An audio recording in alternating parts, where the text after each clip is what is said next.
Education, तालीम हर कौम के लिए ज़रूरी है और हर शख्स के लिए ज़रूरी है। हम सबों को पता है कि जो लोग तालीम में आगे होते हैं वो दुनिया के हर खित्ते में और हर फील्ड में सबसे आगे होते हैं। और आज सीमांचल की अगर बात की जाए तो हम तालीमी तौर पर बहुत ज़्यादा पसमानदा हैं, लेकिन कोशिशें लगातार जारी हैं। अभी हाल ही में आपके इलाके में अल्पसंख्यक आवासीय विद्यालय में आपने देखा बच्चों का नामांकन हुआ और इंशाल्लाह आने वाले दिनों में बच्चे पढ़ाई करेंगे। लेकिन एक बड़ी खबर सामने आ रही है और खबर ये आ रही है कि अमीर शरीयत यानी फैसल रहमानी साहब जो हैं, नाजिम हैं, 2 तक कल यहाँ आए और सुगबुगाहट ये है कि यहाँ पर एक तालीमी इदारा जो है वो कायम होने वाला है। अब वो तालीम इदारा किस तरह का होगा, उसमें तालीम कैसी दी जाएगी, क्या मॉडर्न एजुकेशन दी जाएगी या फिर सिर्फ और सिर्फ जो है दीनी तालीम दी जाएगी, क्या दीनी तालीम के साथ असली तालीम का पॉसिबिलिटी है, इन तमाम जो पहलू हैं इस पर हम चर्चा करेंगे और साथ ही साथ ये भी समझना चाहेंगे कि दरअसल ये जो इदारा है ये इसका इस्टेब्लिशमेंट कैसे होगा और ये इसका संचालन कैसे होगा, क्योंकि ये अहम चीज़ है। मैं बुलंद अख्तर हाशमी, ज़िला सेक्रेटरी ज़िला औक़ाफ़ कमेटी किशनगंज। इसकी शुरुआत इस तरह से हुई कि सबसे पहले काजी इमारत शरिया जो यहाँ दारुल क़ज़ा कायम है, जनाब मौलाना अरशद साहब ने हमको बुलाया और उन्होंने कहा कि देखिए अंजुमन इस्लामिया के अंदर में जो मिली वेलफेयर सोसाइटी ने जो गर्ल्स स्कूल खोला था वो कई सालों से बंद है, तो उसमें हम लोग ये चाह रहे हैं कि वो अगर ख़ाली हो जाता तो इमारत शरिया की तरफ से एक स्कूल कायम करने की मुहिम इन लोगों ने शुरू की है पूरे बिहार में। उसका एक ब्रांच यहाँ भी खुलना है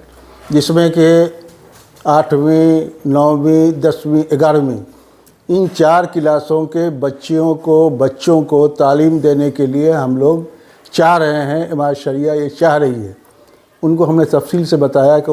वो अंजुमन इस्लामिया वक्फ़ नंबर 1257 का एक पार्ट है, एक हिस्सा है। ये अच्छी बात है कि अगर स्कूल आप लोग चलाना चाहते हैं तो आप सबसे पहले अंजुमन इस्लामिया वक्फ़ नंबर 1257 के सेक्रेटरी जनाब मुजाहिद आलम साहब से आप लोग जा कर के इस सिलसिले में एक दरख्वास्त दीजिए और उनसे जो है सो रिक्वेस्ट कीजिए,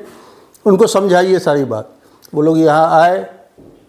तो उन्होंने भी, मास्टर मुजाहिद आलम साहब ने भी इसको बहुत अप्रिसिएट किया कि अच्छी बात है कि एक तालीमी इदारा खुल रहा है। तो फिर हम लोग ने जो है सो मिली वेलफेयर वाले को एक चिट्ठी लिखा गया। उस चिट्ठी में उन लोगों ने हैंड ओवर कर दिया, चाबी दे दी उस बिल्डिंग की, और इस स्कूल को जो इमारत शरिया चलाने वाली है उसको कायम करने के लिए उन लोगों ने रजामंदी दे दी। अंजुमन Islamia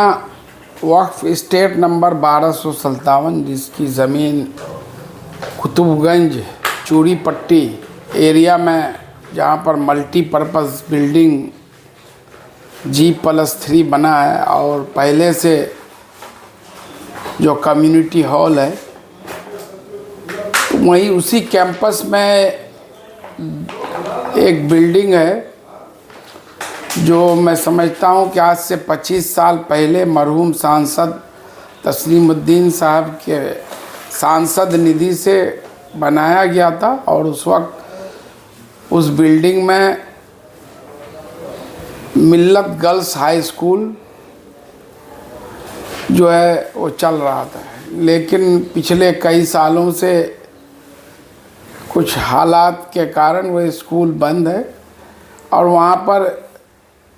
national council for promotion of Urdu language NCPL का कंप्यूटर ट्रेनिंग का भी सेंटर था, लेकिन वो भी बंद था। मुस्लिम भाई किसान बेकरी वाले और इमारत शरिया के जो काजी साहब किशनगंज के काजी अरशद साहब, ये लोग मिलकर दरख्वास्त दिए थे कि हमको अगर यहाँ कोई जगह बिल्डिंग मिली जाए तो हम लोग इमारत शरिया पब्लिक स्कूल जो कि CBSE पैटर्न पर होगा। और इसी सिलसिले में अमीर शरीयत बिहार, उड़ीसा, झारखंड हज़रत मौलाना फैसल वली रहमानी साहब बीते कल किशनगंज आए थे। वो खुद हम लोगों के साथ उस जगह का, उस बिल्डिंग का मुआयना किए, फिर अपने लोगों को कुछ डायरेक्शन भी दिए कि और बेहतर ढंग से उसको साफ़ सफाई पार्टीशन करके कम से कम 5 क्लास तक पढ़ाई के लिए 5 क्लासरूम, ऑफिस